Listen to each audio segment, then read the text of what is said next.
కురుక్షేత్ర యుద్ధం.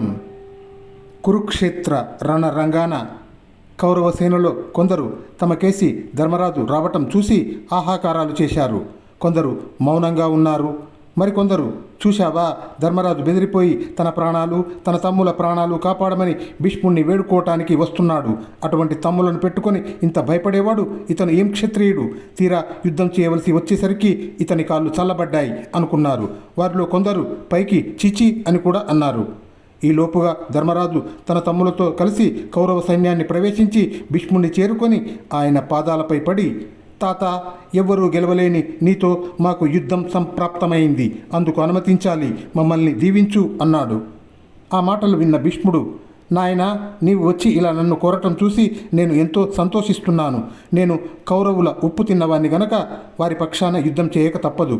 నీవు యుద్ధం చేయి, జయం పొందుతావు. నా వల్ల నీకు ఏ వరమైనా కావలిస్తే కోరుకోనాయనా అన్నాడు. తాత, ఎప్పుడు నా మేలు కోరుతూ నాకు తగిన సలహా ఇస్తూ ఉండు. నీవు యుద్ధం చేయటం నాకు ఏమాత్రము అభ్యంతరము లేదు అన్నాడు ధర్మరాజు.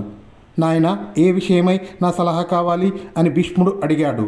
తాత, నీవు ఎవరికి ఓడిపోవు గదా, నిన్ను ఓడించడానికి మేము ఏం చేయాలి అని ధర్మరాజు అడిగాడు.